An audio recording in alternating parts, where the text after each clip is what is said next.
welcome to another edition of RSG One Mic. Looking forward. It's a lot going on. We're coming off a big weekend with opening of March Madness. A lot going on in both the men's and women's tournaments. So we'll spend a lot of time on that. We got some other stuff happening in the world of sports, so we'll get in that. But before I get into the show, I want to welcome in my friends and my partners. It's good to be with y'all. Let me start with Chicago. How you doing, Carl? Doing well, man. Spring break from school, so Yeah. how spring break is. We all play. It's work and had some meetings and just preparing for next week, but some downtime too. So I'm very blessed. Yeah. Yeah, I'm in that spring break mode, trying to catch up. I understand that. I think Cecil them just came off spring break. So what's up in Beloit, Wisconsin? How you doing, Cecil? Oh, I'm straight. Things are going well. Just trying to get to May. Yeah, but all you folks in the higher ed environment, all of us is trying to get to May. We're just trying to get to May. We're trying to get commencement. It's all good. And then we got and Darnell, I know is trying to get to May, trying to get through the semester. So I know that over there in Ypsilanti, Yeah, I Eastern. can't wait. I can't wait to May, and I really can't wait to June. June's a Christmas time. So, yeah. That's good, y'all. Well, there's a lot happening. Let's open up in the news with what's happening. That NFL comes with the rule change with the kickoff. I think they took that from the XFL. The It way the is. rule is breaking down is they'll kick off from the 30-yard line. The remaining players on the kickoff side of the team will be on the 40-yard line of the receiving team, and then the receiving team I believe, is going to be on the 35-yard line. So it's going to be pretty close together. And the key is that the kickoff lands in kind of I think what they call the return zone or the landing zone. And if they do that, that's where the return. So it's going to be kind of quirky, but they took it from XFL, trying to really bring kind of the return game back in. I see my Steelers made a move with this change. Just y'all thoughts on the rule change and let me start out with Darnell. I know you be looking at the football stuff, thinking about the stuff. What do you think about this rule change? Well, I got to check. I saw some of the clips they put up from XFL. It looks super whack, to be honest with you. It looks super whack. But I like the idea that they're trying to keep the kickoff in the game, and a lot of my favorite players growing up were the kick returners. Guys like Devin Hester, guys like Roscoe Parrish, guys like um uh the human joystick. I forgot his name already, man. But yeah, Dante Hall. But guys like that, so those are exciting plays that we do want in the game. But the way they're doing it now, I don't know. It's gonna take some time for me to, it's gonna take some time for it to grow on me. But yeah, I'm not there yet. Yeah, I mean everybody playing football in the hood, whether you was on concrete or everybody wanted to do the Billy White shoes. Everybody wanted to be returner and end up in the end zone doing what Billy White Shoes Johnson was doing. So that's the part I loved about the kickoff a little bit. Coach, you coached, you played. The game's a physical game. I mean, we can't really legislate contact out of it. It feels like even what we're seeing with the rule around tackling. I like this rule because you're not at least having people getting a running start. They got to start from a stand. And I think there's trying to reduce that, but collisions are collisions. But what's your thought about a rule like this? Well,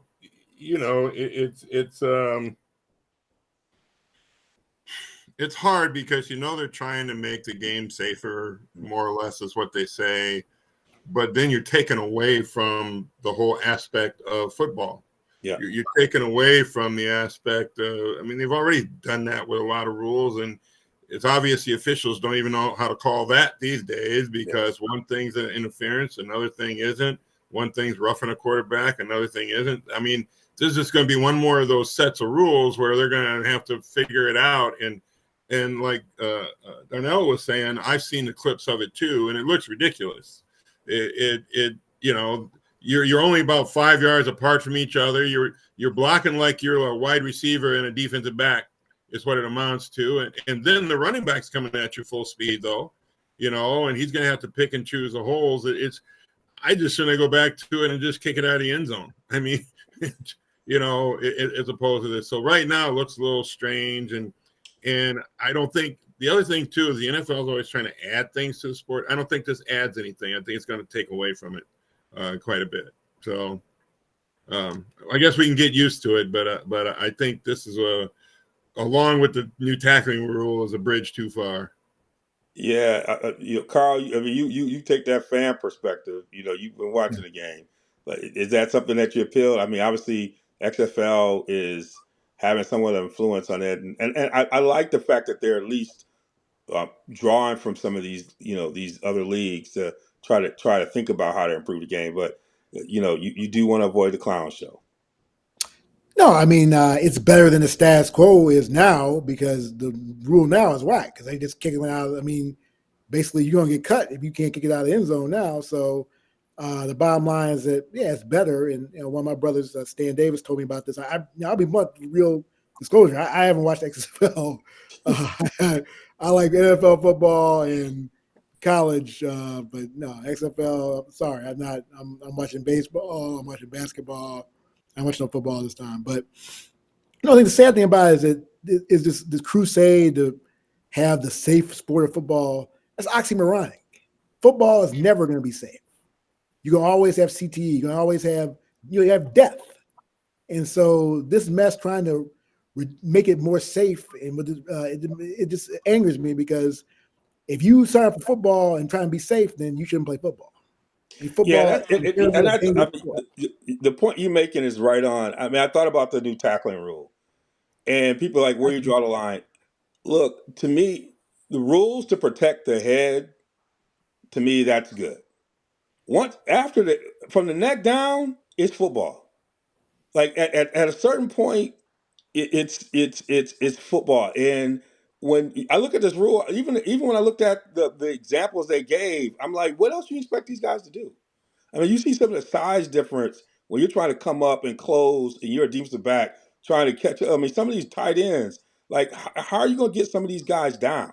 And I want to. They want all offense, bro. They want offense, and the offense. injuries that come with when you got to think, like, the last thing you want to be doing when you come up to tackle somebody is thinking about how you're going to hit them. Before you know it, they right up on you. And the injuries that can come out of that, like, there's no thought about the defensive player.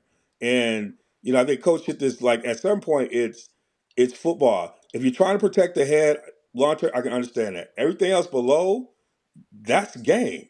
You're gonna sprain an ankle, you're gonna hurt a knee, you're gonna break an arm. Like, that's part of the game.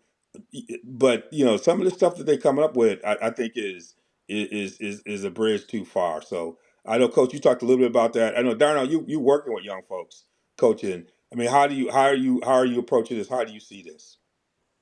Well, we're talking about the hip drop tackle right now. Hip drop tackle. Yeah. The most instances where the hip drop tackle comes into play, or when you're trailing the ball carrier, and in those kind of situations, it almost seems now like you're running out of options. Like, what other ways are you going to bring guys to the ground? Like you said earlier about the big tight end and the small DBs. Usually in those situations, like, yeah, you can ankle bite, drive your shoulder pad through the thigh boards, like, the regular fundamental stuff. But how are defenders supposed to, like, give up on plays now? Because I saw some of the examples that they used. It's almost like you have to just take the 15-yard penalty, because if you don't take the 15-yard penalty, it's going to be a touchdown anyway. So you got to do that to save the score. So yeah, it's going to be tough. And Coach Youngblood said something earlier that was so true. The way the game is officiated, right? Because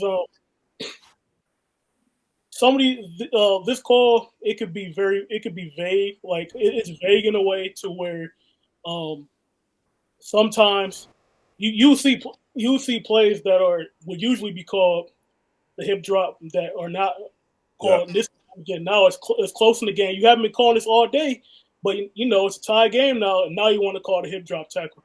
Now to get a key first down, and then that's going to swing the game. So yeah, I'm worried about that. Yeah, I'm worried about anything that um, causes a referee that it's not clear. It's too murky. Like, Yeah, I mean, if you sat here and looked at that and said, okay, how are you going to be able to call that? No one in that room could say you could call that cleanly. Like, the game is too fast. There's no way in the world a referee can can get that right.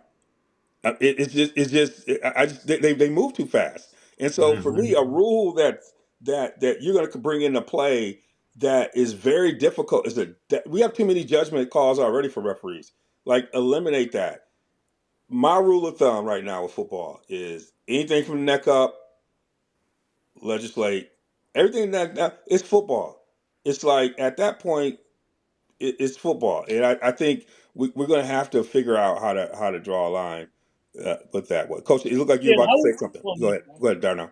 yeah, I was just going to ask you, how would you teach somebody to tackle from behind, right? I don't even know. I mean, I don't even know. I Because mean, their momentum's going forward, and their momentum's going forward too. So yes, eventually, they're going to fall forward 5, 6, 7 yeah, yards. You know what I'm saying? yeah, and sometimes something could look like that, even based on how a runner's trying to get away. It could Right. result in that type of, as you're trying to even protect yourself, you could land that way and roll over. Like, you know what I'm saying? The natural reaction, because of the way the person you're tackling is trying to get away from you, all those Yep. actions can happen. So it's like, who do you blame for something like that? I don't even know how you teach that, man. Well, and all it's going to do is lengthen the games again because they'll Yeah, be going to the monitor for one more thing every game. yeah, And that's the other thing. They don't need one more thing to go to the monitor for because it's already disrupting the game. It's killing basketball right now, in my yes, mind, is going to the monitor and being there forever for yes, whatever reason. And you're just adding one more thing they're going to be going to the monitor for, and the games are going to drag out. There's no momentum. You can't get any momentum to your game at all because you're stopped on every other play. And like you say, running backs run, they twist, they turn, they try to back up. If a guy twists and turn in a tackle, you're gonna end up hip dropping him because yes, you got to take him down that way. So are they going to let that go? Is that a hip drop because he turned his position? And it's like JJ Watt said, let's just put flags on people that's now and right. just call it a day. I mean, because that's what the game seemed to turn into. And again, I'm all about being safe, but like Carl said, football's football, man. And Yeah. if you're afraid of injuries, don't play. Don't play. That's it. We've seen a number of folks walk away because Man, I've been knocked out twice, so I don't know what's coming, you know, if it's going to hit me, but it didn't stop me from playing. So all right. As we get ready for opening day, and I know this is where Carl loves the opening day. Baseball's about to And get going Cubs and rev it Rangers up. tomorrow, baby. Cubs Rangers, baby. The top Rangers. the number one guy in offseason free agency is now in the hot seat. Our man Otani, and sounds like his interpreter is. I mean, he got a. I told you I wouldn't mention it. I'm gonna leave it alone. I was about to say he got a P Diddy situation. Now, not that quite that big, but things just kind of bubble up, out of nowhere. Um, Money exchanged with all kinds of stuff. He's saying that the money was stolen. I mean, and this fits into a larger thing we're going to talk about also with basketball, gambling, money, sports. I mean, sports is in bed with this. But Carl, I know you pay attention to baseball, and also you got this legal background. I mean, do you see a way out for this at time? Do you got the feds involved? I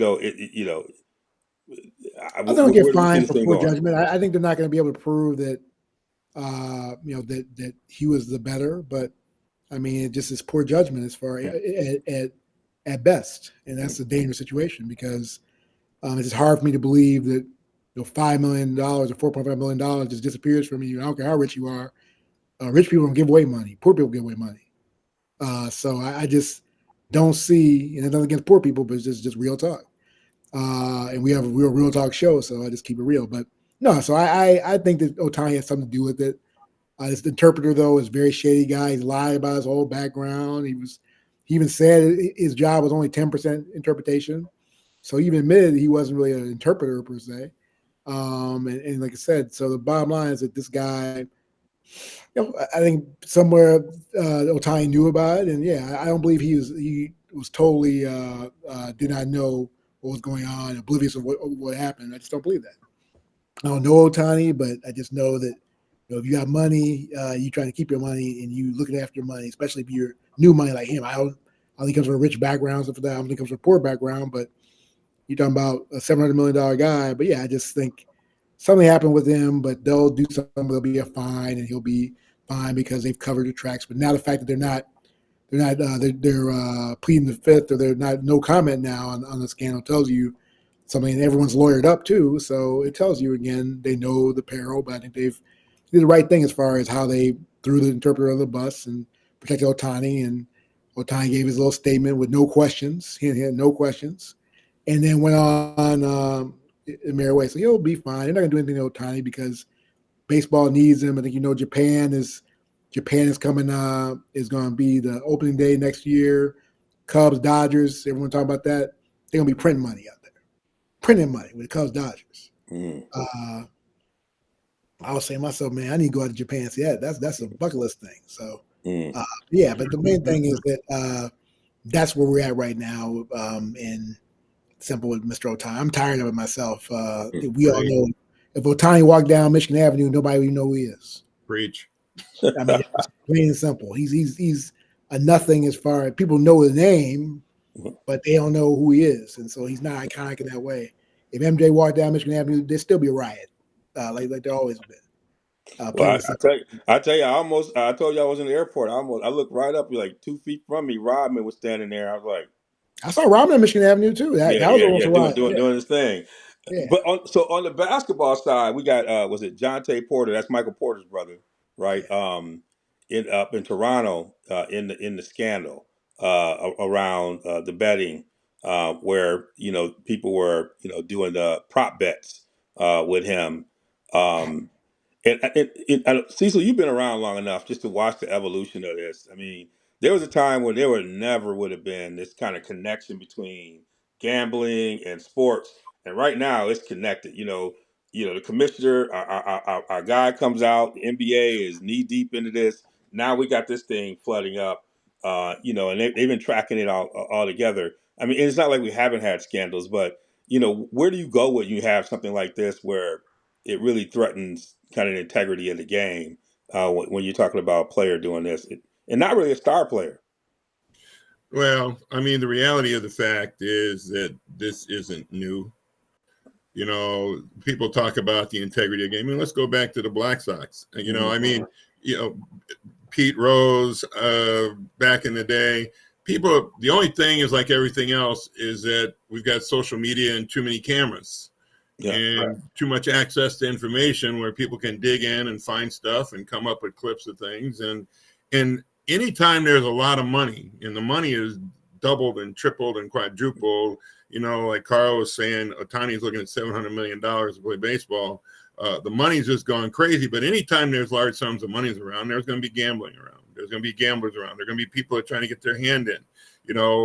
When I was around guys like that back in the day, even there were always dudes hanging around at practice and trying to hit guys up to get involved and stuff. And a lot of it some of it had to do with gambling too. And now, heck, you got ESPN shows that show sports betting. I mean, so there's going to have to be some stuff that's underneath behind the scenes if you got all this stuff up front.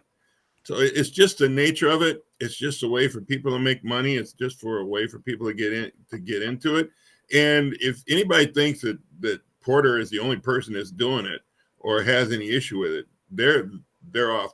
They're way off. I mean, you remember back some of the speculation with Jordan and what happened with him. All had to do with him betting. Even some people tried to equate it even to what happened to his parents. That never got full flight as far as I remember, but that was one of the theories that were going around, that he was betting and he got caught up with it and got his family caught up in it. So yeah, it's one of those things. it's a lot of money involved. Where there's a lot of money involved, Vegas is going to be involved. Heck, not to jump ship, I wonder what Vegas had on the game between Iowa and West Virginia. Yeah, I mean, that was clear. That was sad. That's sad as hell. I mean, what was the line going on there? You know, so anyway, I'm a conspiracy theorist by nature, but I just feel like, you know, as long as large sums of money are going to bring the crooks out, they're going to bring the criminals out, going to bring people in that want to have a piece of it one way or another. Yeah, and Darnell, I don't know if you want to weigh in on this before we move on to stuff, but you know, you that's your generation coming up. They've been coming up, you know, with the online betting. The college kids doing that. You know, it's been part of y'all ethos for a while. You know, Dude, people bet on high school games. Like people yeah, bet on anything. People be shooting dice in the bathroom. People be shooting dice in the bathroom in high school. So, yeah, the NBA they made their bed. They got to lie in it. You know, the love of money is the root of all evil, just like the Bible says. And like Cecil, it was just like Coach Youngblood said. It's not new. Uh, Even looking back to Sonny Liston and the way that the mob was controlling boxing back in the 30s, the 40s, the 50s, you know. So like he said, Pete Rose, and even with Tim Donaghy and Scott Foster, and with the NFL, NBA referees. Like, this stuff's not new. This stuff's not going away. And like he said, we just have more access and more eyes, so we can see more of it. well, y'all, that was great. It was great to kind of just, you know, do that. That was kind of appetizer, because now we talk about, let's get into the opening weekend, all the stuff we really want to get into. Uh, Man, I don't even know where to start with this weekend. There's so much good stuff happening on both the men's and women's side, but maybe just to kind of start with, you know, I'll start with you, Darnell. Um, you know, kind of your opening kind of observations just this weekend, either men or women, wherever you want to start. I just think there's so many things going on. What did you like about what we saw this weekend in March Madness? I like that. Well, I know a lot of people were complaining about the lack of upsets, but I like the that the bigger schools, the blue bloods, they started to they caught up a little bit, and I think that did have a lot to do with NIL and the transfer portal and how some of the mid-major guys are coming up. But we're this the first weekend is set up for a lot of really good matchups. We're seeing Purdue and Gonzaga. So we're seeing Duke and Houston. Like, there are a lot of big matchups coming up. On the women's side, we saw some really good performances. We got to see Juju play a couple of days ago. Man, she is a killer. We saw LSU run into some trouble. The same thing with Iowa. But yeah, a lot of good storylines, and especially in my home state of Michigan, the Oakland Grizzlies.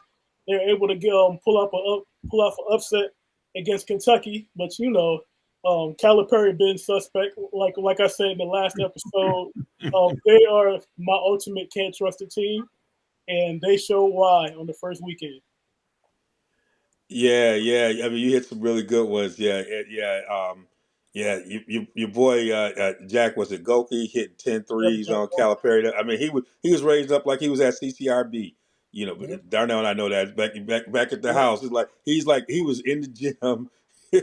He was doing talking. He like the old dude hitting threes on the youngins, just doing his thing. But yeah, I think you hit some really good notes. Yeah, Carl, what are some of your observations in the opening weekend? And I'll go to Coach. The dominance of Connecticut. I mean, just the way they blitz people, dominance of Both Connecticut teams. Which Purdue. Connecticut One team? thing is No. yeah, I mean, just embarrassing people.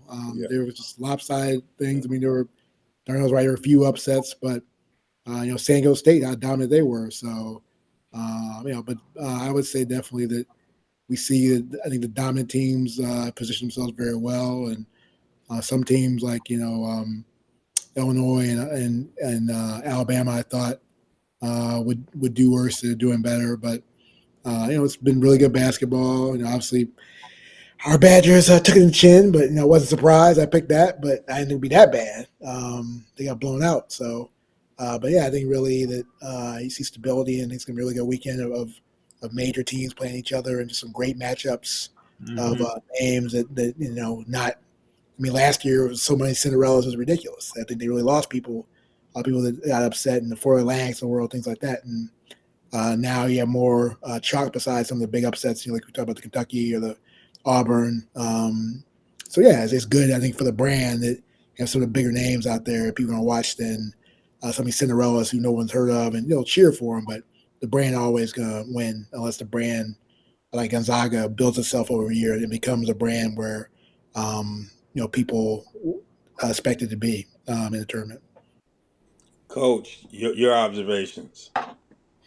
Well, not too surprising. Both Darnell and Carl kind of hit the nail on the head. I just thought it was some really good basketball Yeah. was played in some of these games. I mean, where some people showed out and showed who they were. That Houston game was a monster. And Shed just kind of showed who he is. He's straight up DAWG, man. He's a dog, and he carried him, and he's Calvin Sampson on the floor. I just love how they play. They weren't as clean as they want to be, but that was a great game. North Carolina State showed they got some things going over there. The big boy is a beast, and they had to battle, and there were just some good basketball games, watching some teams do some things. Obviously, UConn, though, is still the cream of the crop. I mean, you want to run, we'll run. You want to run half court, we'll run half court. You want to slow it up, we'll slow it up and still kick your butt. I mean, they just know how to play basketball right now, and they look good, and they're like a machine right now. It's fun to watch them, actually, to watch them play. And now you got, Duke trying to make a look at it, come up in this game. And so it was just some good basketball. Good to see the North Carolina's back, playing games. And so this next weekend is going to be fun. It was just a lot of good basketball, looking at some good teams. One thing I did notice is that Purdue, even though they're still on my can't trust them list to some extent, Zach Edey's different right now. I heard him in an interview. I saw him on the floor. He's different right now. He's balling right now. He's playing better than I have seen him ever play. Smarter, stronger, understand where he is and what he's doing, and that could be problematic. Yeah, Zach.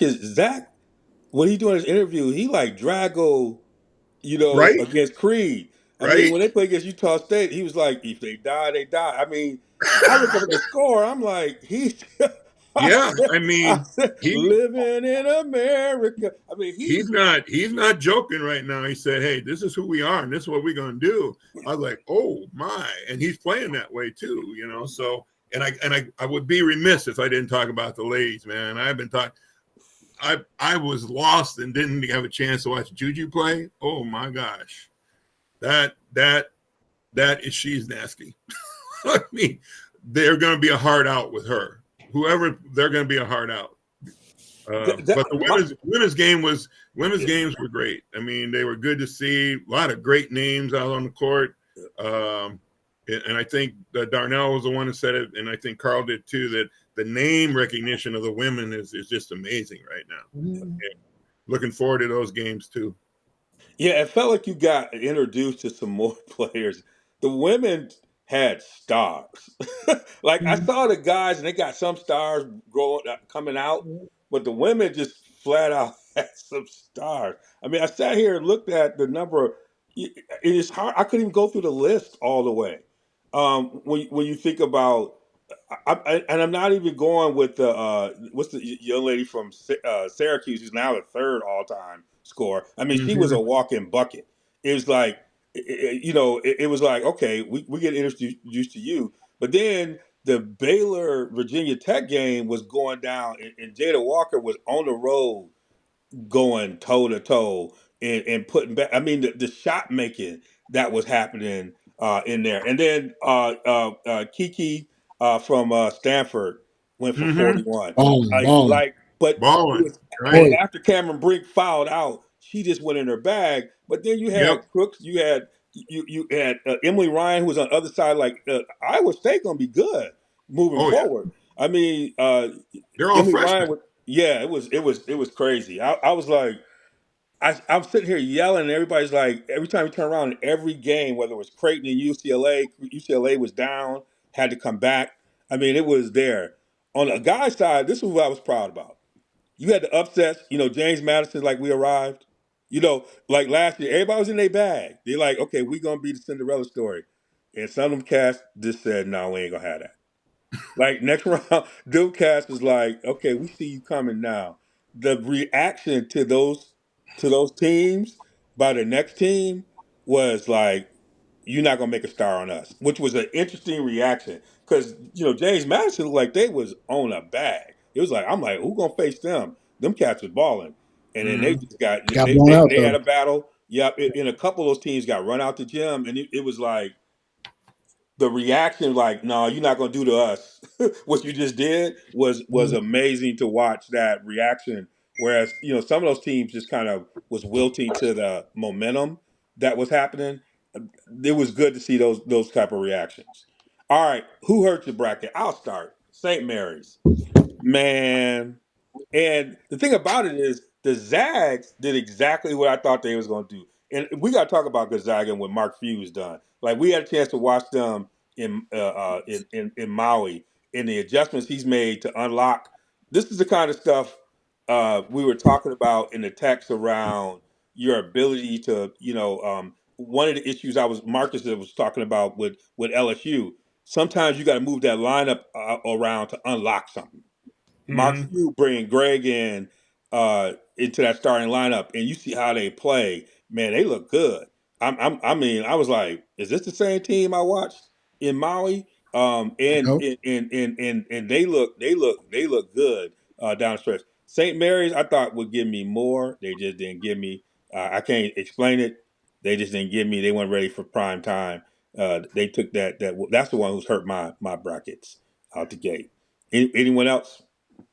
Well, I took a limb and tried to. Texas had a good first game, but second game not enough. So, but yeah, I mean, again, with these contests, you got to take somebody to do an upset at some point. But like Darnell said, there haven't been many upsets. So, and sort of Vegas showed that they didn't think there'd be that many upsets. So that's a problem. You bet against Vegas, you're gonna be broke. So, and so I should have realized not to do that. But hey, again, there ain't no money on the line, all number of pride on the line, so it's good. So, but folks that got money on the line, you're right. If you pick St. Mary's, you pick Texas, and you had your house on the line, you just give your house away, it's gone. So yeah, it's gone. So yeah, so Yeah, I should have known better. I mean, I should have known better about Wisconsin. I had a couple other ones, but I'll leave yeah, it alone. Wisconsin's just sad. I mean, we talk about we had a local angle here, but keep real. I mean, you had veterans on James Madison, which thought, but ain't nobody thought to be that bad. 10 turnovers like the first 10 minutes. I mean, the team looked like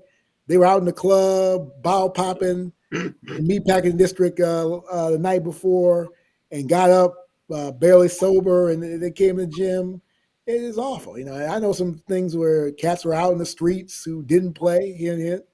So yeah, so it's just a bunch of mess where we just have a poor culture at Wisconsin, and things are quiet in Wisconsin at the Kohl Center, but that way things are quiet. So All right, Coach, yeah. who got you? The only one that got me, some of the ones I weren't surprises. They were toss ups. The only one that got me was Auburn. I had a little bit more trust in them. I thought they'd go a little bit further. Yeah, I thought Pearl had kind of brought it together, and they looked good going into it. It was like all the people that lost just didn't look good in the other game. yeah. They from tip, they didn't look like they were ready to play. Didn't look like they were as sharp as they were. And I mean, they tried to pull it out, but Auburn was the only one that really surprised me, or hurt me in any way. I had them going a little bit further, not too much further. But yeah, I was a little. I'll be honest. The other one that surprised me, and they're looking really good now, though, is you've talked about them a couple of times, is Gonzaga. Yeah. During the regular season, I saw him play like 2 or 3 times, and Few hadn't figured it out yet. I'll just put it that way. Yeah. But I always respect him as a coach. I really respect him though, because they're playing well now. They're playing like a Gonzaga type team right now, where they weren't doing that earlier. And I think I had them losing in that second game. So, yeah, I think they're a pleasant surprise for me. I like him and I like the way he coaches. But like I said, Auburn was the only one that really kind of surprised me, and I thought they'd do better. I thought they would do much better, and I just, they let me down. The whole SEC got just beat down. I mean, They got crushed. they got crushed. Yeah, I guess But it doesn't mean Big more. East, I guess it doesn't Big East, mean more down there. Yeah, yeah. they should have Well, a few more you Big know East good teams. well when they say means more, they talking about football. You No, they know, are. They try to adopt that for everything now. it We ain't gonna just let it be the football thing. They be trying to means adopt that for more. everything. No, we ain't gonna let SEC, bro. But they be trying to do that for everything. I don't want to let that. We ain't gonna let that go. They say it for everything. Come on now. Speaking of which, another team did surprise me, and that's Clemson. Yes. Yeah, Because they're playing real well. Yeah, I know, I'm telling you, they're playing I've real I talked well. to, had them going to my Elite Eight, I think. Or did you? Okay, well, yeah, Yeah, I watched them, and they said they were coming back some players. I remember watching them, and I yeah, I thought got them about when I Elite Eight. watched that. Yeah, and I don't know why I didn't give them more, but yeah, Clemson is something else. Darnell, who got you? My bracket is looking pretty good. But only my two misses were Wisconsin, of course, is like everybody else here except for Carl. Carl got it right. Except I had me. I had I No, get other stuff right. you had The Wisconsin bracket's losing better the than I first mine. did round. not pick Wisconsin. Oh, okay. I thought you had them losing the Ooh. first round. Oh yeah, I had them out the first round. Oh, Yeah, Yeah, well, I yeah, can't trust the yeah. list. Yeah, I Wisconsin sat out with in the first Carl. round. I they sat with have Carl and coaches watched have them more up close. games than me. So Yeah, I sat with Carl and watched them up close and personal. Yeah, And no. like, They weren't. They what weren't a tournament is team. going They weren't on a tournament here? team before. They weren't a tournament team before the Big Ten tournament. Let's just keep it real. They were awful. They were awful before the Yeah, Big Ten. And I yeah. told you, I put it. If you look in the notes, I said that's fool's gold. yeah, The way they yeah, played them. Yeah, I said that's fool's gold because that wasn't them. yeah. yeah. I had Wisconsin losing in the Sweet 16 to Houston, and I also had Auburn losing in the Sweet 16 as well. So I lost both of them, but everybody else is looking pretty good. Yeah. Everybody else is still alive. All right. So is and I talked about the team that surprised me after not really surprised me, but I'm happy that they were there. I talked about Gonzaga. I think they can make a. I actually have them on one of my sheets, but I think I had it, but it's one of those things is on my can't trust it list for a little bit. Mark had me nervous, but I think they play they playing. Yeah, I pretty well. mean, they getting after folks, and they play at a pace. They got an energy. Just the energy. Energy is a big thing for me, and I think one of the things Coach said was some of these teams weren't bringing that energy. Like the Zags came out like y'all forgot about us. That's the team that's got me saying, okay, they gonna they can make a run. Is there another team that surprised you that you like? Okay, they I thought they were good, but I think they really gonna do something after watching their first two rounds. Anyone can Purdue, jump in. Purdue. Purdue, Yeah, yeah, I didn't think it'd be that dominant. Yeah, so I like you said, Zach E was up on that mic barking. I've He never was. seen him never seen him. No, sir, I've never seen him with that type of high energy and that type of, No. he's usually a guy, he looks subdued, but no, he was like, there was dog in him. And I was like, okay. And same Did thing you? with Matt Painter talking that junk at the press conference. No, they're hyped up. I mean, I'm not gonna call it Virginia, but they got embarrassed the year before. I still can remember that game vividly. That's why I can't believe it's been a year later. I remember that Fairleigh Dixon game like it was yesterday. Mm-hmm. And just seeing this team is like night and day, man. They got dog in them. Their big dog is talking that junk and on the mic, like I said, just assertive. And I was like, yeah, I mean, I couldn't believe it. They obviously I didn't have them losing, but I didn't think it'd be as dominant as they were. I thought it'd be, they would get by because they're a very good team, but not a great team. Yeah, Edie scored, and I never seen him do this. All the games I've watched him play, and I try to watch Purdue a lot. He scored with two guys hanging on him, and he turned around and he flexed. I had never seen him do that before.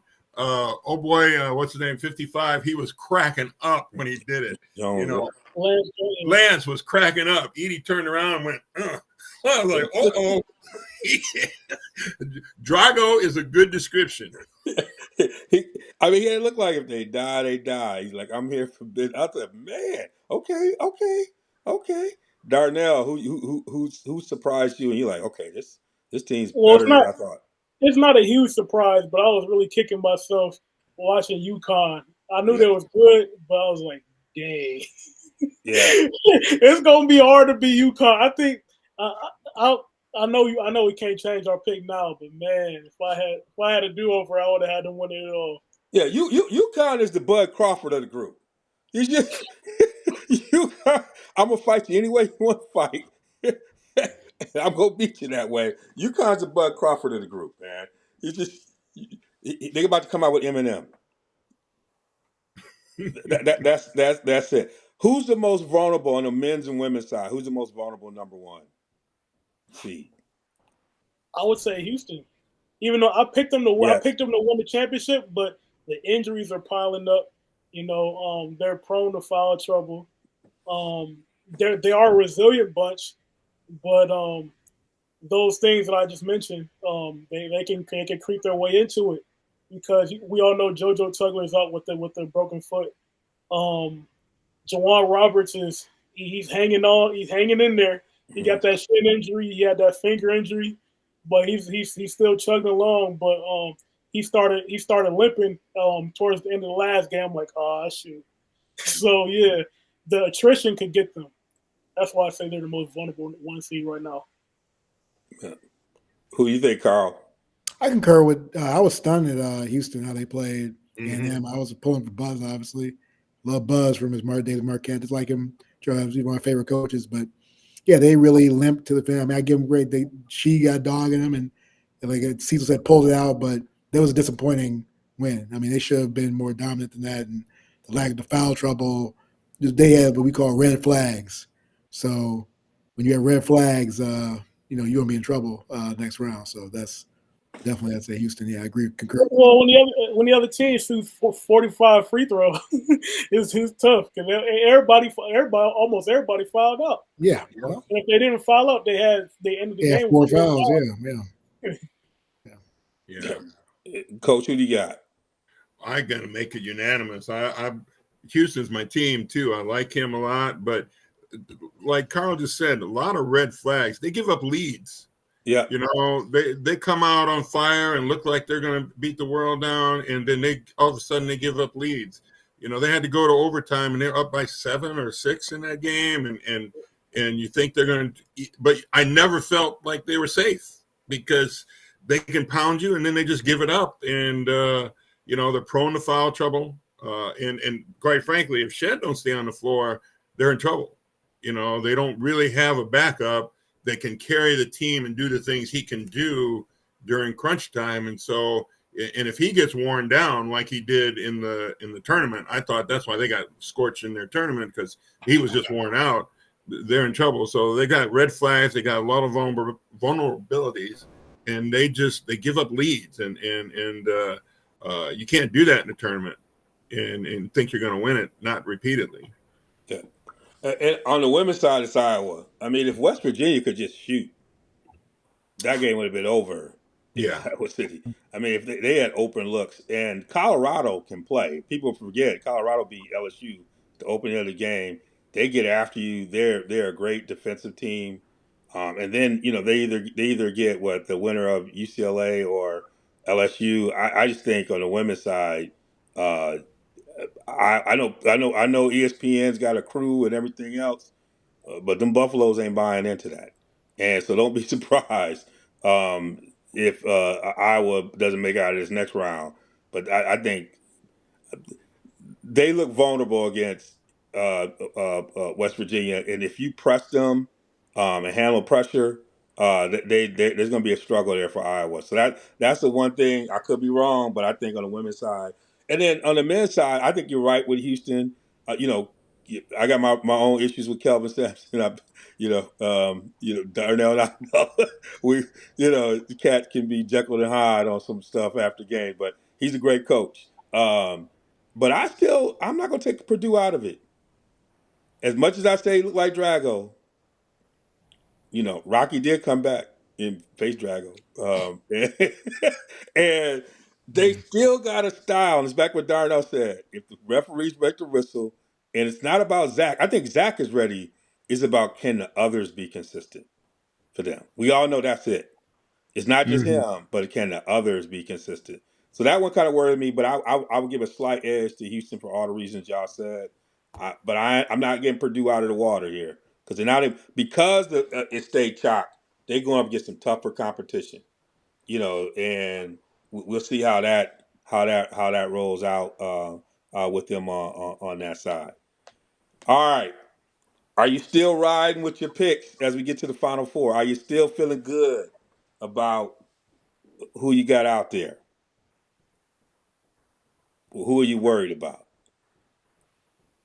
I I got think I UConn told winning. I you. think most of it got UConn winning, Yeah, but I think probably UConn. everybody else, huh? I mean, UConn's dominant. I mean, I think that there's no one else pick some people. Yeah, I mean, that's. I mean, I would.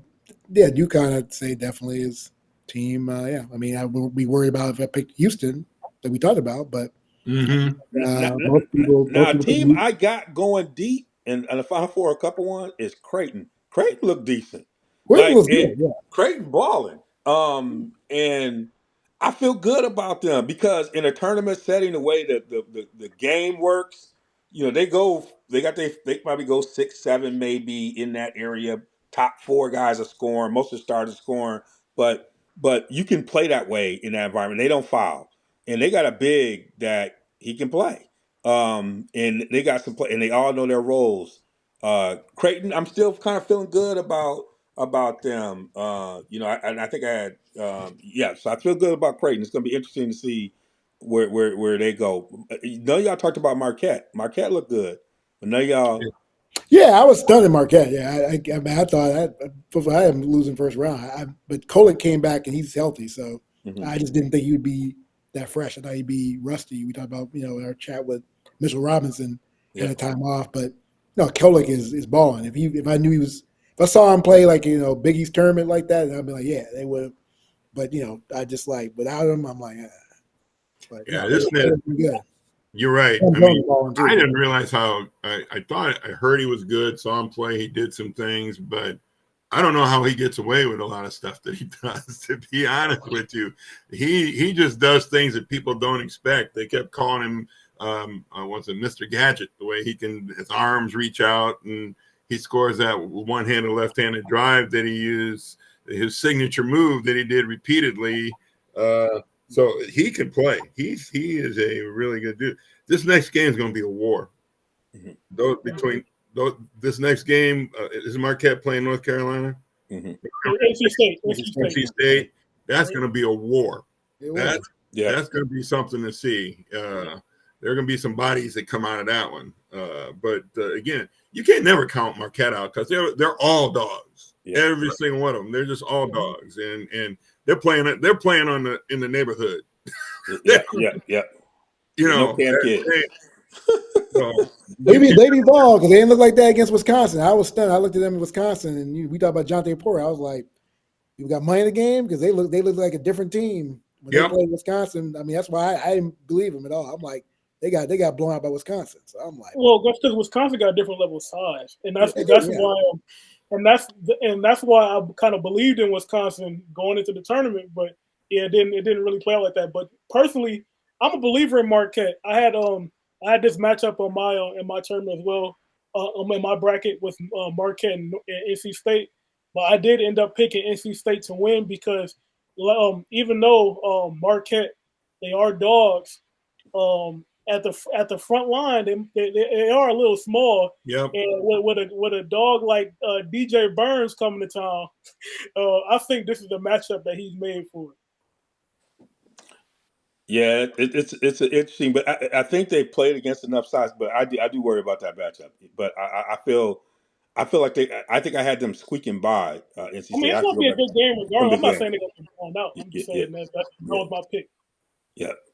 Well, hey, y'all. One of the things, and this is with Coach. I'll probably start with you. Coach is in the headlines. We uh, there's a couple of different stories here. So we got Calipari. Obviously, I mean, Kentucky did not fare well, and Calipari's coming under fire. He's going to be here. He's going to stay there, but he's obviously the heat is up. But a lot of his brand is on what he does for people at the next level. And Kentucky fans are about what are we doing now. Coach, when you look at Kentucky, one of the questions you've heard, I forget who said that, this is an era where, having these 18-year-olds trying to go with these grown folks is not working. Like, what does Calipari do right now? Where do you see him? What's your evaluation of what's going on with Calipari? Calipari is a strong personality. Mm. That's what he's coached on for a long time. And Carl, I don't disagree with you. I never thought he was a good coach. Mm. Yeah. I just thought he always knew how to communicate with with the players, and could get it out of them. Plus, he could recruit his ass off because he got talent. So I've never thought he was an X's and O or a good coach in that regard. He wasn't UMass. He wasn't UMass. I think you can't take away UMass. I think he forgot how to coach along the way. But UMass, when he came on the scene, but over time, as he's gotten to be who he is, and I think he's moved further and further away from that and been the personality coach. He's got to get back to being a coach. He's got to get back if he can. And maybe he can't now. And like I think somebody said in our long emails last night as I was falling asleep, or texts as I was falling asleep, but he's got to get back to making them physical, making them use their athletic ability and play the game the way they know how, and play to win. Not play to get to the NBA, not play to write self-help books. And he just doesn't have that. He doesn't have that coach swagger anymore. And he's got to, if he's going to do this with it, especially the way things are now, he's got to get his coach swagger back if he's even got it anymore. I don't know if he's got it anymore. I don't know if once you kind of let that go and you're in cruise control, I don't know if he's got it anymore. But if he does, it's going to have to come back, because he's going to get talented kids, but he's got to do something with it. Darnell, and I'll go back to then I'll come to Carl on this one, and I got some thoughts as well. Well, Coach pretty much said what I had to say. Calipari, he's not a good X's and O's coach. This game was just like 2010 all over again when Huggins pulled out that 1-3-1 zone. They had John Wall, they had DeMarcus Cousins, they had Eric Bledsoe, Patrick Patterson, but he couldn't put them in the right spots to be successful.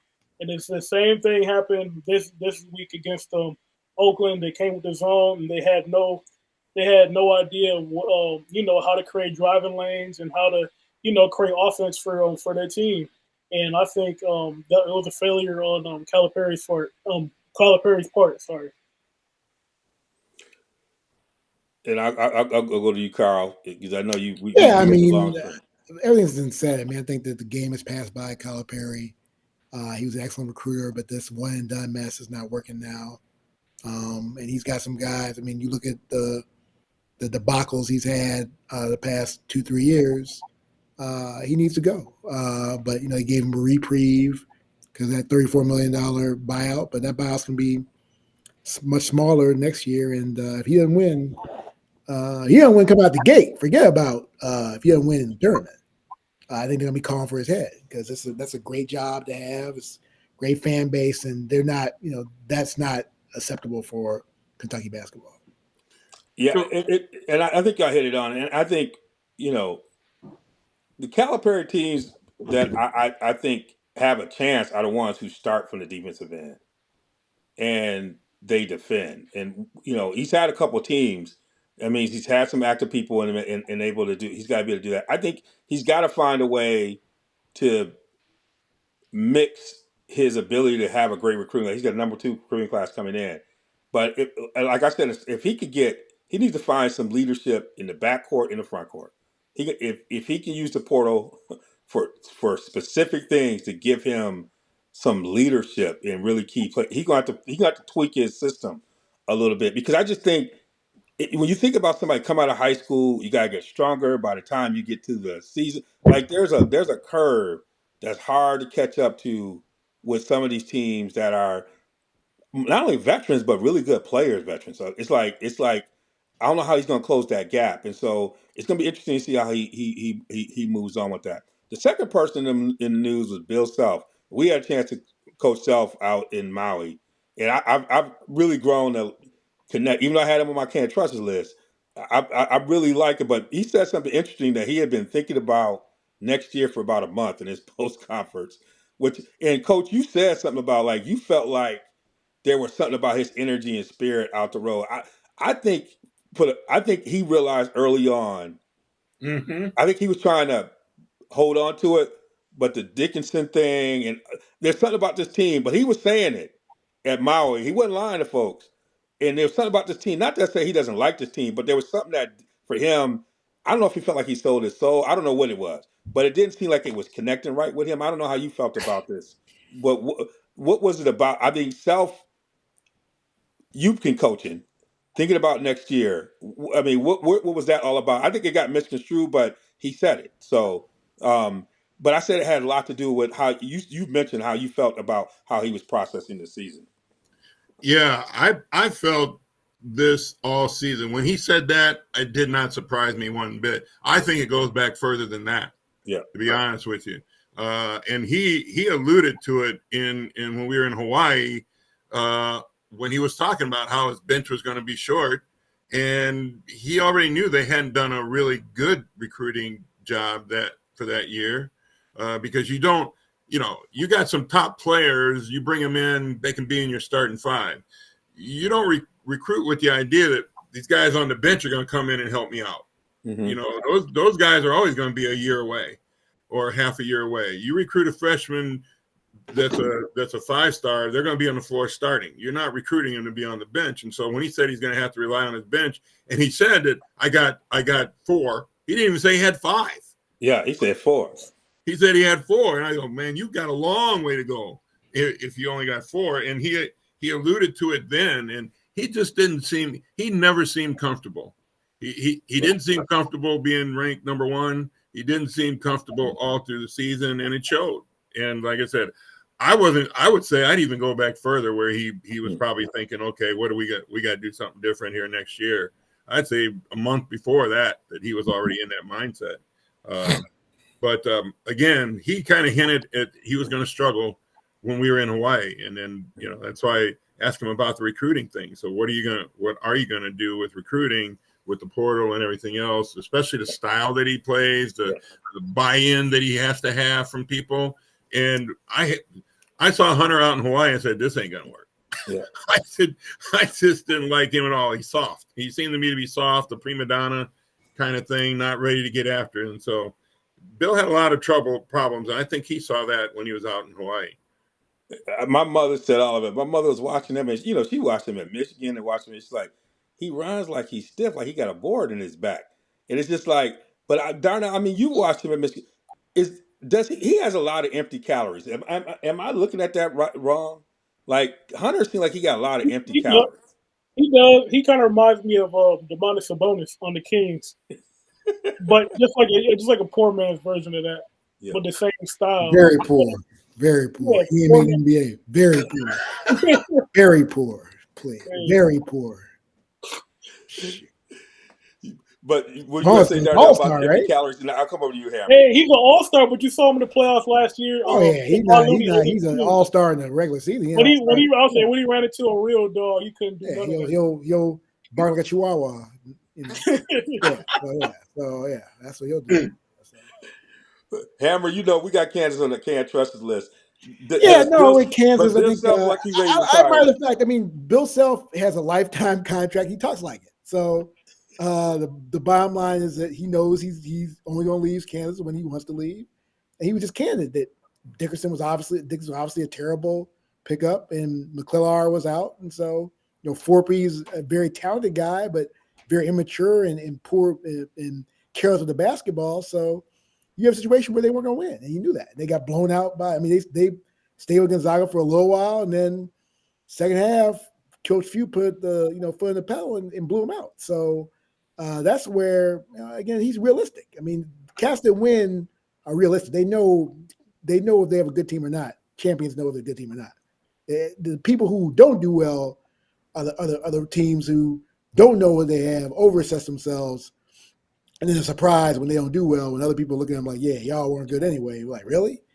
I mean, but there's one thing. There's one thing to know it, and there's another thing to say it.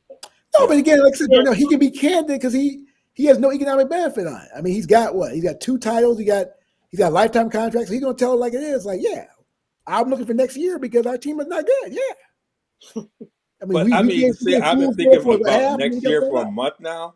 That's to Yeah, me. well, again, he has to understand the way I think it goes back to what we talked about, not with football, where it's this NIL era and the constant transfer portal. You have to constantly be looking for talent. It's not where there's no. I mean, never was a low point, but now you really have to go where you have to look at who's going to be available in the transfer portal, who's going to be available recruits, who comes and who out. So it's so complex that I mean, I appreciate his candor where a true champion, he said what other people wouldn't say that, yeah, I'm looking for it all the time and I can assess in real time because I know that on a drop of a dime, I'm going to have to go get, hopefully not Husker Dixon again, but somebody else in the transfer portal to help other people need that couldn't recruit. Yeah. So, yeah.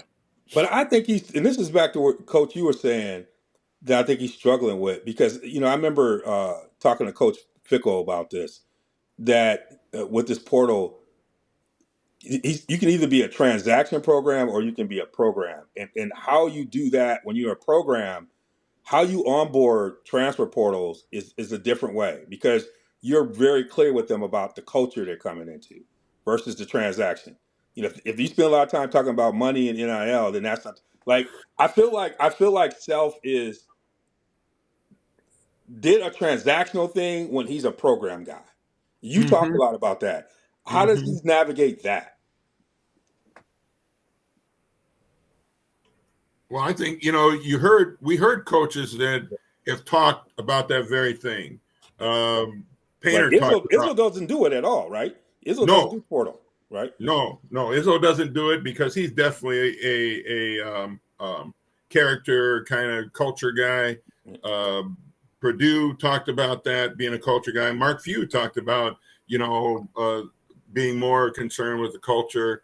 And when you go in the portal, still looking for people that fit into your culture and don't just fill spots. And when Bill said that down there that he was the transaction guy, I thought that's kind of out of character for how he built his career and how he built his teams. And I think that's what he's going to go back to the drawing board for. But that's a really good way of putting it, Devon. I hadn't thought of it but that's exactly what it is. You got to decide what you're going to be, and you can still go to the portal, but you got to go to the portal with that in mind. Yeah. And an example of that is Ole Miss football. They transaction and they lean all up in that. And if you're gonna do it, you do it and you run with it. You can't be in the middle. And I feel like he was in the middle. You gotta know which way you're going, and you gotta have a way to build it. And I think the reason why he's looking at next year is I think he made a decision about how he wants to run it. And it'll be good to kind of see where that goes. All right, we always got to end. I don't know if it's the best with last, but Kim Mulkey just keeps on giving. I mean, and we opened up talking about LSU having a scare at home. I mean, they would if it wasn't for Flausier deciding to pull out her Kobe Bryant. She decided she was just going to do what she needed to do. I mean, you had a situation where you had Van Lit not starting the second lineup, the second half. They said he was having some problems on the bench, meltdown. But all this started with Kim Mulkey. You know, at the time you get ready, she's reacting to an article that hasn't come out with the Washington Post. Coaches sucking the air out of their team. I guess I wanted to. This is an example of the coach can't be the problem. How this Kim Mulkey thing, and she drives me here and there, but she's got a team. Darnell, as you look at something like this, I mean, a distraction. This LSU team, like how much of their thing is going to be dependent on Kim Mulkey staying focused and not focused on keeping the main thing the main thing.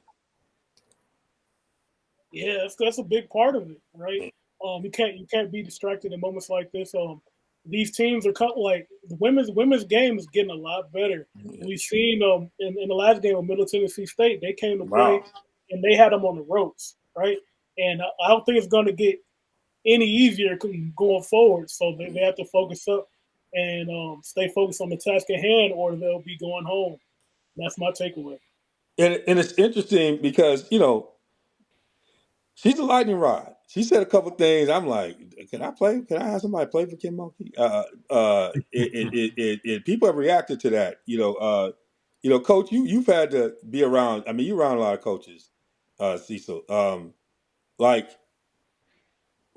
like we always talk about players not being a distraction. Belichick is really good about that, right? Like, what do you do when you got a coach like this who is easily distracted? Well, everybody's, it's been a ride or die for her. Yeah, I mean, everybody's picking her up because she seems to win. yeah, But I see it kind of getting old these days. yeah. I think she's, as Carl would put it, I think her time's coming. I think it's passed her by a little bit. But she's like you said, she's a lightning rod to people. But I think she's really getting too far into herself now. Yeah. I think she had trouble with Angela Reese for whatever reason. I'm not a fan on either side of those, so it's kind of hard for me to say. I mean, I respect her, what she's doing, but this thing to me brought her down a notch or two. I thought you let this go, you deal with it later, or whatever you have to do, but you don't bring this in and it becomes a distraction, because it has. There's more and more articles being written about it now. People are chiming in on it. And that's the only reason I'd say I wouldn't have commented on it right now, is because it just creates another kind of thing for them to talk about that centers on her and takes away from the team. Carl, is she the barrier to the Tigers repeating, or is it something else? No, I'm one of few. I am a Tim Mulkey fan. I remember when I was a kid, 10 years old, and my first exposure to basketball, women's basketball, was Kim Mulkey, the point guard, Louisiana Tech. So I love me some Kim Mulkey. My understanding about this report is this guy is a terrible person. He smeared Coach Kelly. He has a vendetta against LSU. And you talking about her like she's Calipari. She ain't Calipari. She won the chip last year. All right. So she ain't Calipari. She ain't a has-been because of one thing. She going over the top of this. Yeah, but I'll give Kim Mulkey some credit. Kim Mulkey is a champion of last year. Kim Mulkey's a champion with Baylor. Kim Mulkey's a champion with Louisiana Tech. And so I think this guy has a vendetta, my understanding, against LSU. He's trying to smear her. She's hired the best defamation attorney in the world for a reason, because this guy is trying to destroy her reputation. And has it come out in the wrong time? Yeah, but also giving a hit piece on her team during the tournament ain't going to help either. So I think she's getting a bad rep, and I think she needs besides the defamation word, she needs a PR consultant, because she's a champion that's looking bad to other people like yourselves, because usually I agree with y'all on certain to be, but I don't agree with y'all on Kim Mulkey. Like I said, Kim says some questionable things. Now we're not gonna put her out there, and her X and O's aren't that tight. That's what she got the Calipari. You can talk that stuff, and look, man, I watched her out there on. I watched her that game. She ain't Barry Switzer. She was struggling. She was struggling. If it went for Flaugier inside, if it went for Flaugier in the huddle pulling her Kobe, man, she got part of coaching is recruiting, bro. She recruited out of Baylor, put Baylor on the map. Yeah, but at that time, if you just recruit the better players, you're gonna be okay. No, but she's coaching too, man. You can't. You can say coaching. I'm just saying. You can say is it Calipari coaching, brother. You can say this is unfortunate. This happening right now, but also you need to consider the source. This guy is a known LSU hater. He's a known smear of people. He put that expose about Brian Kelly. People know Brian Kelly ain't no saint, but so what? I mean, the main thing about it is that if she had lost the last few years in the first round, like Calipari, I'd be like, Kim needs to be quiet. Kim needs to catch her in basketball, but you can't knock a champion after 1 year, man. Well, I'm not saying there's a couple of things. I don't know what this dude is doing or what he's saying, and I don't care. And it's probably BS because people try to do that. I'm just saying I wouldn't have brought it up. It's about Brother Cecil. It's about disgruntled players who are coming after Coach. And I agree with you. I don't believe in listening to the disgruntled player. My understanding is she has some tactics that are unseemly, but let's keep it real. Everybody does. You ain't up at the top selling sweet. You at the top because you can coach and you gangster. No, and like I said, I'm good with that. I just said I would not have paid that kind of attention to it. That's all I'm saying, especially if the guy's a smear job. I would have let my world-class lawyers handle it and not said a word about it. That's all. I'm not saying that this not a hit piece. I get that. I understand that. People go after people. But I would not have taken a press conference to bring it up. I would have let my lawyers handle it. I would have let my PR people handle it. Only thing I would have said is we got a basketball tournament to play. That's what I'm focused on. Period. It's about these women. It's about these women who are playing. I have a political background. Sometimes you have to spend your political capital.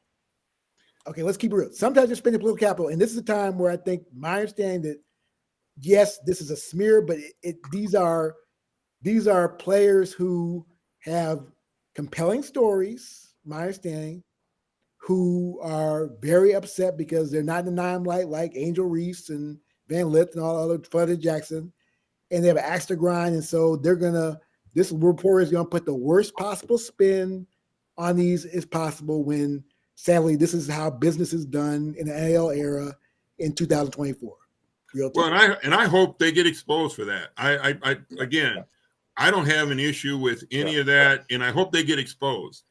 I'm just speaking in terms of if it was me as a coach in her position, I would not have given it the time of day. Being where we are and trying to repeat for a championship, I would not have given it the light of day. That's all I'm saying. I agree. I hope they get buried. I hope they get called out for all the BS they're trying to do to her. I don't have any problems with that. I agree with that. In my opinion, they're going to be anonymous sources, so a bunch of cowards. Yeah, but I would say, but I would say, but let me say this. I would say that, but the responsibility is you're the face of the head coach, and all you have to say in that one is, I've hired the best legal team. We're going to deal with this. This is about these women today. We're going to focus on them in the game. And I'll answer those questions at a later date. I'll let my legal team deal with them. And that is where you can do that. And then let your lawyer come out and say what you need to say about all the other stuff. You know, if they come out with something, statement from a lawyer, we're gonna take them to task. Let them do all that talk while she focuses on the game. You could tell the distraction on how they played early on. They can't start like that against some of these other teams. They can't do it against UCLA. Well, that's true. They start like that against UCLA. Y'all talking in the chat like they're gonna lose, and I didn't want to opine because I thought I was surprised people, but yeah, y'all talking about they're gonna lose. They won, and they started out bad, but they came out and rocked them. Yeah, but if you watch the game, and honestly, if they wasn't if they didn't have that home court advantage, they might not have won. Well, they got home court advantage, bro. So that's again, that's saying what's not true. You know what she needed to be focused on? She was one of the best point guards. She needed to focus on point guard development because that's what she's losing. Yeah, that's a problem. Right. So that's where the focus is. It's not on what's happening out here. You got a problem in the backcourt and getting that. There's ways for you to fix that, but you have not built the culture to actually do it, right? And you got to do it now because it's going to show up in this next game. They better be ready to play. So it's part of, you can't suck the energy out of what's going on. So I understand, obviously universities dealt with this person before, so they're not surprised. So they'll be able to do it. That's why you got university folks. That's what they do. That's what they're there for. They're there to help out with that kind of stuff, especially at a place like President Tate. I have number conference President Tate. I mean, you see, he's quiet on this, so I guarantee you, knowing President Tate, he's doing something behind the scenes to help LSU's reputation. And like I said again, I can't wait till the story comes out because I think that people being a little too hard on Kim Mulkey, I think she will be exonerated as far as people saying that she is disproportionately responding to this. When you see the allegations, you see the mess that happens, I think could boomerang on this guy. And I think there's a reason why they're holding back the story now. If the story was that hot, they would have dropped it, right? So that tells me the story ain't all hot. Like I said, this story is a smear. And so I'm glad that since she did come out because, again, she's one of the best coaches in America, regardless of what you all say. She is. And, they got a point guard problem right now. There's no question about that. And I think that, I think they can solve that problem during the tournament. And I still got him in my final game, plain simple. We all the only barrier to LSU winning a chip is South Carolina. That's the only barrier to LSU winning a chip is South Carolina. It's not this mess from a Washington Post reporter. They better not look past this team from. They never look past them because they got scared. They came out BSing last game, but they roll. But yeah, you're right. They come out like Wisconsin did against James Madison. They don't get blown out. You're right. They're going home. Yeah, they going So, home. but but Walking. but but part of their big problem is that they have not been focused. Yeah, That's the they have a problem, lot and of mess with Reese it's been and all all that that stuff. stuff. That, It's yeah, been all that all that stuff has stuff been in around the them. fighting and stuff like that. Yeah, that's Yeah, unfortunate. Yeah. so she part of that. She got to bring that together. That's the difference with her squad right now, That's and a good point. That's a she good point. seemed to be in the mix with them versus not being in the mix. Well, That's I the mean, she's a problem. flamboyant. She was wearing I don't. No, the I'm not shoes judging and the the flam. outfits. You know, I mean, I'm okay with being flamboyant. There's an opportunity though. You gotta correct that stuff in there, and I don't see that happening. And so I it'll saw them show up. It'll corrected be reflected. midstream in the last game. I think Huh? y'all were calling them dead before they even hit the zero mark of the fourth quarter. Yeah. If Middle Tennessee had anything down the stretch offense, they would have been out of there at the They crib. didn't. They didn't though. So, but I'm saying the talent only gets harder. So you got to be I agree with focused. that. I think they And, got a and little that scared. They're gonna be back. They and end up those like losses. y'all talk like they end up like Purdue. No, but Hammer, the thing you're missing is that all that stuff, all those behaviors show up at the key moments. You don't just turn it on. You don't just do it like these teams they playing coming up right here are not teams you can just turn it on. You people gonna find that out this weekend. A lot of these teams that's been kind of going, it's gonna be down and out. All right, y'all. We'll keep. It's already said it's gonna be an exciting weekend. We already gonna be going. We had a lot of going back and forth. Anything that we missed about this weekend, anybody want to add before we wrap it up? Any thoughts? We're talking about basketball, right? Basketball right now. Whatever you got going on. Basketball, Whatever right? I'll whatever you say say, about March Madness. Anything you're Well, I'm hoping surprised for. all these coaches are jumping at me. They as soon as they win a chair like James Madison, he ran to Nashville with the quickness, as my dad would say. I mean, you had Coach Sprinkle ran like the quickness to Washington, and Coach Smith ran with the quickness to Stanford, which I think I'm an alum. I think it's a bad decision. I think he should have stayed there. And then A.D. Chung ran and went to Washington. So yeah, I see numbers switching right now. So Yeah, God that's bless. crazy. Yeah. And the brother Brooks from Virginia Tech, who I thought he had a great program, went to Kentucky. I'm like, how? When did that happen? And is he going to a better program? Yeah. So yeah, these coaches. That's probably got to look at the end of the week. Who's going to be leaving is probably what's going on. The musical chairs. I'm looking forward to seeing if this Dusty Zach May too. anything is going. Dusty May with Michigan. Yeah. Yeah, Dusty going in. I'm looking to see if this Zach anything is going because Zach made me nervous. Zach like he's gonna hurt somebody. So I'm looking forward to seeing if that's the real Zach Edey standing up. I'm looking forward to Purdue this weekend because if he come out this next game the same way, there's gonna be some problems. Uh, anybody else looking for anything? What you hope for this weekend before we close it out? I'm yeah, excited I'm for just great looking basketball. Go ahead. forward to watching good basketball, Yeah, man. Yeah. Yeah. A lot of good matchup. Some All great right. Yeah, games. just can't wait. We can't wait. It's gonna be good on both sides. Let's drop the mic. Let's give out some flowers. We've been doing enough badgering back and forth. Let's give out some flowers. Who wants to go first? I guess I'll go first. I gotta give my flowers, drop the mic, tip my hat to the general, Jamal Shade, the point guard from University of Houston. He played the entire game until the last minute of overtime where he ended up fouling out. But yeah, he led his team in every single way: offense, defense, playmaking. He did whatever was needed. And in the face of adversity, a lot of his teammates had fouled out. You know, but he persevered through and he brought his team to victory. So that's my drop the mic, tip my hat to Jamal Shedd. And after the game, they dedicated the game to Reggie Chaney. Also, give my flowers out to him. Rest in peace. Forgot about he passed over the fall. Mm. He was on the team that we went to see him in the Mile Invitational. We got a chance to ask him a couple questions when he was at the podium. So yeah, he's a galvanizing force for that Houston team. Mm. All right, who else? So I'll go with Purdue. A year ago, shock of the world as far as another 16 beating a one, and there are people I'm sure talking about they were a fire Coach Painter, but people were calling that crazy mess. But the fact that Zach Edey decided he declared for the draft and came back, and so I think really you saw what we talked about with Zach Edey, where there's dog and Matt Painter, Lance Jones. They got a really good Braden Smith. They're playing like a number one seed, and so I give them credit for being resilient. Like I don't think they'll do what Virginia did after they lost, but I think again the resiliency is key things because you see right now Kentucky ain't resilient.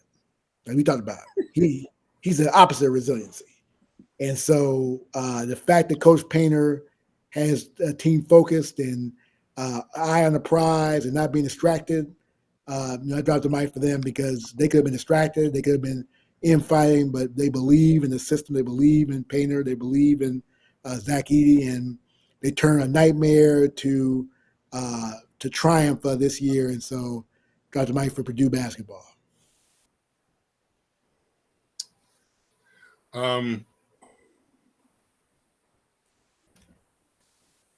Mine is a little different, but it's still about basketball. I want to. My mic drop goes to women's basketball. These young women and these coaches are balling. I mean, it is so much fun to see them play like they're doing. Of course, I got granddaughters and daughters and daughters that played, so I got a little sensitivity for that. And I talk to my daughter about it all the time. And, I could call out. I was stuck between just calling out Dawn because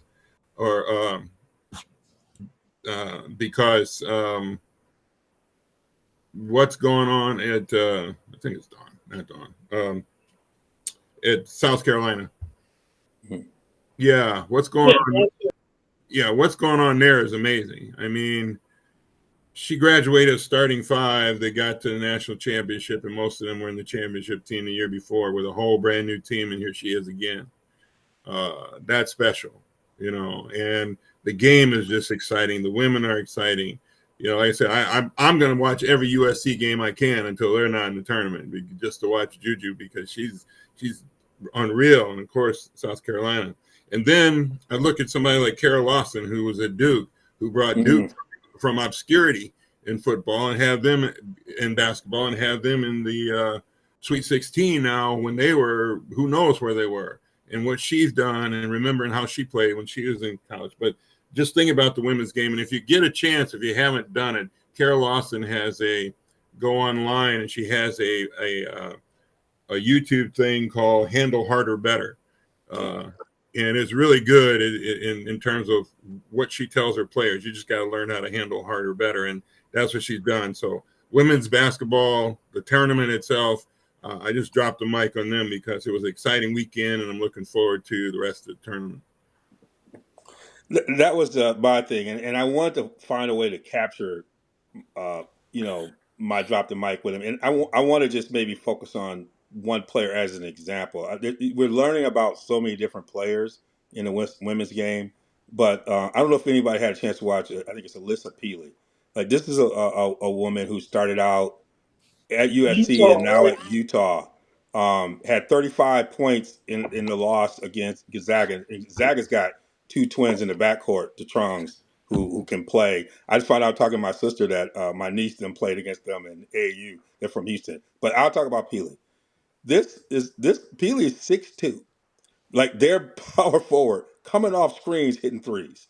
I mean, I watched her, but the stories you have to know about her is that she's played multiple sports in high school. I think she played and won multiple state championships. I think like it's a number like 8, like in all these different sports. You're talking about amazing athlete growing up, but this is a player that I'm like a WNBA team. I know they talk about Caitlin going number one, but when you talk about somebody who can go in a bag, if you have not had a chance to watch this woman play, and there's a number of stars in the game, but if you haven't had a chance to watch her play, you need to go watch her play. She knows how to play.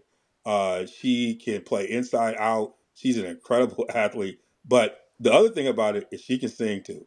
Like this, she can do it all. But this is as an example of like the stories that's coming out of the women's side. This is another one. They lost, at Gonzaga. It was incredible. Now the bitter side of that story is her and her teammates had to endure some craziness during their time in Spokane. But Mm-hmm. her her her spirit is just incredible. So I just want, as an example of what you said, Cecil, about the women's game, if you have a chance, Alyssa Peely, Darnell was shaking her head. Like, this is someone who is like a star. That if you didn't have a chance to understand who she was, like everybody talking about everybody else, this is somebody who's going to be making noise at the next level. Hey, this is always fun, guys. Y'all been brothers in the work. It's been great to be on here. I love debating. Our text messages are great, going back and forth with each other, yelling at each other in small emojis or whatever it is. It's always good. But I look forward to hanging with y'all again as we continue to watch this March Madness. We're gonna get into some talk about some football and some other stuff in some of our feature podcasts, because things are happening there. Baseball's coming up. Basketball's revving up a little bit, so we're going to get into that with the NBA, and talk about what happened to those Bucks. But we'll Oh, see you on the other side. And check us out on realsportsguys.com and Real Sports Guys on all platforms. Take it easy.